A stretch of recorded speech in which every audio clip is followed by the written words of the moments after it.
been a flurry lately. All those envelopes coming in marked important tax documents enclosed. They are in a lot of mailboxes these days. Yeah, and for some, that is certainly good news, especially with the promise of a refund check just around the corner. But before you spend that money on a new TV, our Monday morning mechanic David Rogers from Keller Brothers Auto Repair says you should plan to spend that refund on your car. Hi, David. Well, absolutely. Hi, how are you this morning? Good.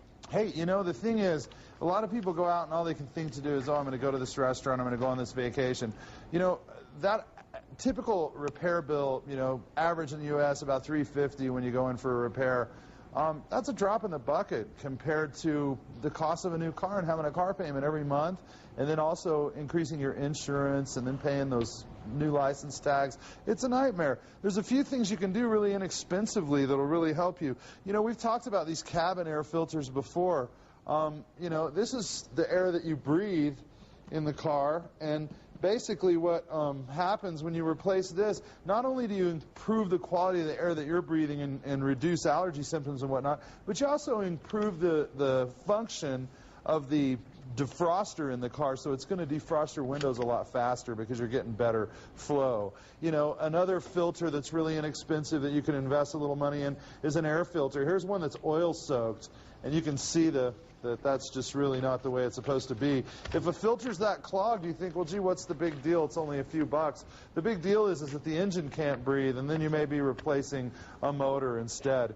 Now, another item that we don't see very often, most people have probably never seen it, this is a rack and pinion, and this is basically the major steering component for power steering vehicles. This little ditty will cost you about $750 to $1,000 installed, and it's something that for $100 you can protect this device with something as simple as a power steering flush.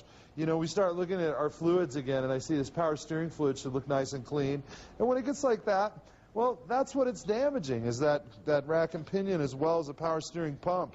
Another one that'll save you a fortune is your coolant. When you think about coolant flushes, a small investment of $100 to get that fluid out of there, you know, your coolant might look good, but there might be rust in the bottom of the system. And when you see what happens there as the engine's running, that could take out the motor, it could take out the water pump, it could take out the radiator. You could save yourself hundreds, maybe even thousands of dollars. Finally, transmission service, folks. If you haven't done this in the last year, take your refund and go do this. I mean, a minor service, $150 maybe, get you a new filter, a new fluid, and protect something that costs you maybe $3,000 to replace if it breaks. So the big idea here is a car that's well maintained is going to save you money all year. It's going to save you gas money. It's going to save you from having breakdowns and the risk of having to be towed and be stuck and not be able to get to work. And in addition to that, you know, the vehicle's going to run cleaner and it's going to be easier on the environment as well. Something to do with the tax dollars. All right. Good advice. My tax refund's kind of small. All I can afford is a pinion. I can't do rack and pinion.